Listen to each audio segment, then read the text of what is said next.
Blue carbon, carbon absorbed and stored by marine plants such as seagrasses and seaweeds, is gaining attention for its contributions to aquatic environments, decarbonization, and ecosystem health. Wastewater nutrient removal has historically improved marine environments, but nutrient shortage in some areas causes decline in marine resources and other ecological issues. To address this challenge, Hitachi is advancing the Sewerage Blue Carbon Scheme through an industry-government-academia collaboration.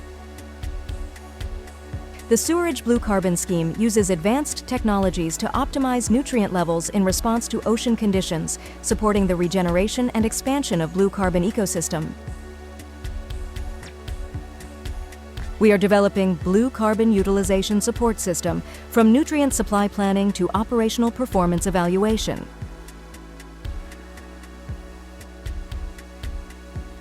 Simulate marine impact to guide appropriate nutrient supply planning.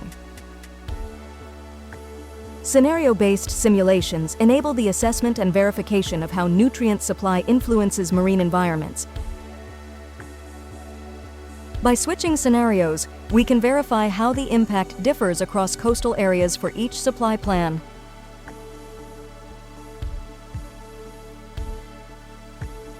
Support operational planning based on nutrient supply scenario. We compare water quality, energy consumption, and costs to identify the optimal operating conditions. Additionally, monthly trends can be reviewed graphically as part of the annual operating results.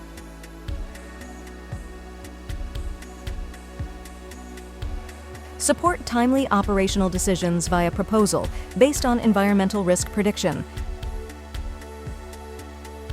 Monitoring enables viewing of historical and real-time data for each location within the sea area. Scenario review involves evaluating risks associated with ongoing operations and proposing change plans as needed. The modified scenario allows verification of changes in blue carbon quantity, effluent water quality, and potential side effects. Sewage nutrients converted into marine resources to promote ocean health and reduce CO2 emissions.